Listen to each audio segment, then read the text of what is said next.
Kita ke informasi selanjutnya, pemirsa. Satgas Pangan Polda Jawa Barat bersama Polres menangkap 6 orang tersangka dan juga mengamankan ratusan karung beras yang diduga tidak sesuai standar mutu.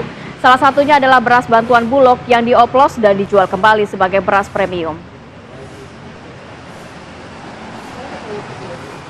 Tim gabungan menggerebek sejumlah tempat produksi beras selama 2 pekan terakhir. Satgas Pangan Polda Jawa Barat telah melakukan 11 penindakan terkait dengan praktik pengoplosan beras. Dari jumlah itu, 4 perkara sudah ditindaklanjuti dan telah menetapkan 6 orang tersangka, mulai dari pemilik penggilingan beras serta pedagang beras di pasar wilayah Bandung dan Bogor. Menurut keterangan dari polisi, modus para tersangka bermacam-macam demi meraup keuntungan hingga merugikan masyarakat dan negara. Para tersangka menjual beras pandan wangi, namun isinya bukan beras pandan wangi. Pelaku juga menjual beras medium tapi dibanderol dengan harga beras premium ataupun sebaliknya.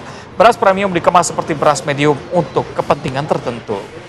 Polda Jabar kini terus melakukan pendalaman atas beras Bulog yang dikemas ulang dengan harga premium. Para pelaku selama menjalankan aksinya meraup keuntungan hingga ratusan juta dan bahkan miliaran rupiah.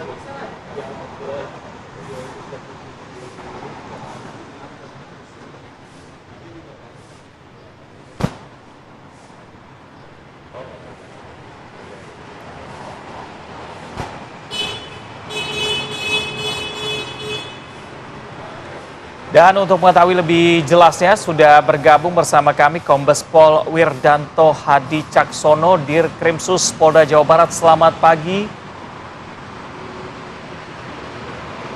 Selamat pagi Mas Reza.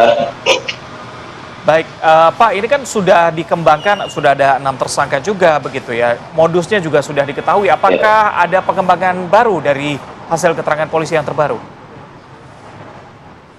Baik, jadi perkembangan terbarunya tentunya saat ini kami masih melakukan pendalaman dari keempat TKP tersebut. Kita akan menelusuri asal-usul dari beras yang dilakukan tidak sesuai dengan standar tersebut. Apakah itu berasal dari pergudangan atau pabrik di wilayah Jawa Barat atau wilayah lain. 6 orang tersangka ini apa background-nya dan apa peran dari masing-masing tersangka?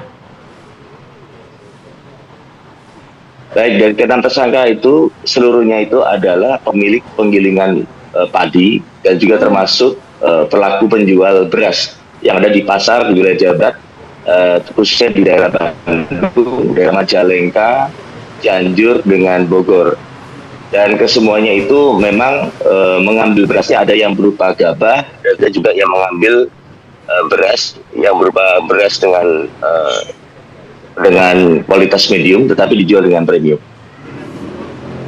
Oke, Pak Dir, yang cukup menarik adalah tadi ada keterangan mengenai adanya beras premium yang justru dikemas menjadi medium untuk kepentingan tertentu. Boleh kami tahu kepentingan apa begitu? Bukan, jadi secara keseluruhan itu memang modus operandinya itu adalah mereka menggunakan beras yang medium tapi diperjualbelikannya dengan premium untuk membeli keuntungan. Jadi di sini mungkin harus kami luruskan bahwa itu awal mulanya memang beras dengan ukuran medium berdasarkan standar yang sudah dilakukan pengecekan oleh laboratorium di Universitas Padjadjaran, dan keseluruhannya itu adalah beras dengan kualitas medium atau bahkan mungkin di bawah medium, baru diperjualbelikan dengan kualitas beras premium. Berapa yang didapatkan oleh para tersangka ini keuntungannya, Pak? Kabarnya sampai miliaran rupiah. Ya betul, Rati. Jadi berdasarkan pengakuan dari tersangka dari TKP itu ada yang hampir mencapai 500 juta, hampir sampai dengan totalnya ada yang 7 miliar karena mereka telah beroperasi dari sejak 2 sampai dengan 5 tahun yang lalu.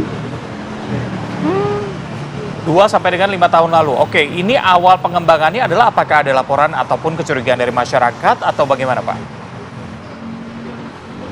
Ya, awal mulanya tentunya ini berdasarkan arahan dari Bapak Kapolri dan Bapak Kapolda Jabar terkait atensi untuk bisa melakukan penyelidikan terkait upaya-upaya kecurangan terhadap proses jual beli beras yang tidak sesuai dengan standar mutu.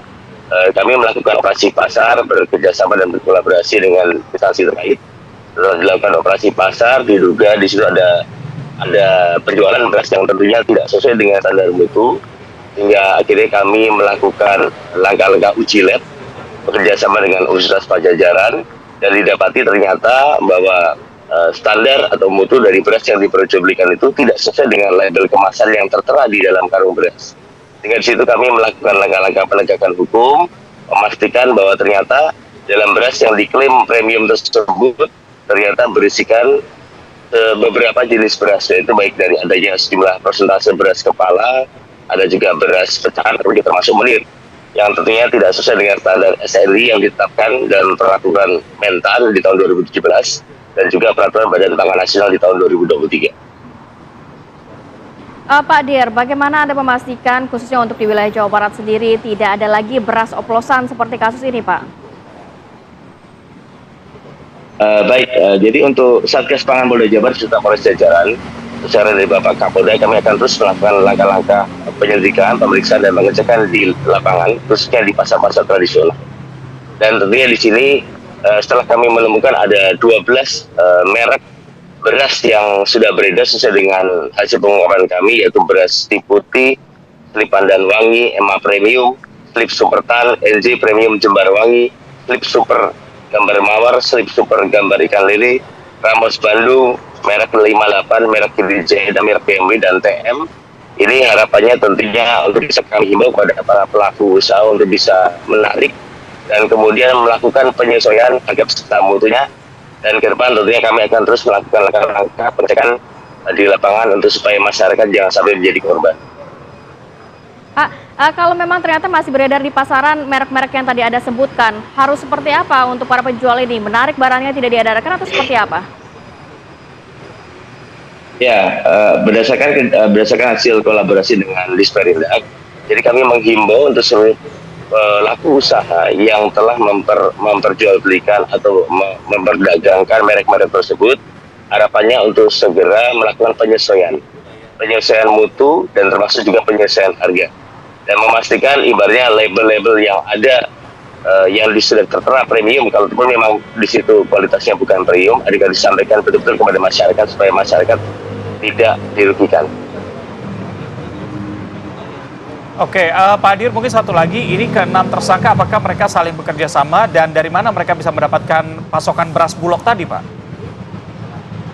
Ya, untuk para tersangka itu rata-rata adalah para pemilik toko dan juga pemilik penggilingan padi. Mereka tidak bekerja sama. Namun demikian, dari 4 TKP di Majalengka, Cianjur, dari Bandung, dan juga termasuk Bogor, kami akan terus kembangkan terkait perolehan dari asal-usul berasnya. Apakah asal-usulnya berasal dari pabrik, pengelolaan beras, produksi beras, ataupun dari pihak-pihak lain. Dengan harapannya tentunya kami bisa memastikan bahwa asal-usul beras dari hulu ke hilir, dari produsen sampai dengan distributor, itu kami akan masuk betul berdasarkan dengan saksi-saksi yang berkepentingan. Oke, baik, kita harapkan ini tidak tersebar lagi beras-beras baik di wilayah Jawa Barat maupun di wilayah lainnya di Indonesia. Terima kasih Kombes Pol Wirdanto Hadi Caksono, Dir Krimsus Polda Jawa Barat sudah bergabung bersama kami pagi ini.